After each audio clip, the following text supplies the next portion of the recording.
నేడు Allu Arjun bail petition పై తీర్పు.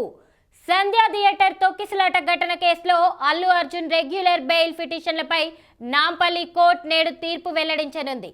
అయితే ఇదే కేసులో ఆయనకు తెలంగాణ హైకోర్టు మధ్యంతర బెయిల్ మంజూరు చేసిన విషయం తెలిసిందే. ఇప్పటికే పుష్ప 2 నిర్మాతలు యలమంచిలి రవిశంకర్, ఎర్నేని నవీన్లకు హైకోర్టులో ఊరట లభించింది. కేసులో భాగంగా వారిని విచారించవచ్చని న్యాయస్థానం తెలిపింది. అయితే వారిని అరెస్ట్ చేయరాదని పోలీసులకు ఆదేశాలు జారీ చేసింది. రేవతి మృతికి బన్నీ కారణమంటూ పోలీసులు నమోదు చేసిన కేసు BNS 105 సెక్షన్ చెల్లదని ఆయన తరఫు న్యాయవాదులు కోర్టుకు తెలిపారు. ఒకవేళ అల్లు అర్జున్ కి బెయిల్ ఇస్తే విచారణకు సహకరించేలా ఆదేశాలు ఇవ్వాలని పోలీసులు కోర్టుకు విన్నవించారు. బన్నీ రెగ్యులర్ బెయిల్ విషయంలో పోలీసులు అల్లు అర్జున్ న్యాయవాదుల వాదనలను కోర్టు ఇప్పటికే పరిశీలించింది. అయితే తీర్పును నేటికి వాయిదా వేసింది. దాదాపు ఆయనకు రెగ్యులర్ బెయిల్ వచ్చే ఛాన్స్ ఎక్కువగా ఉంది.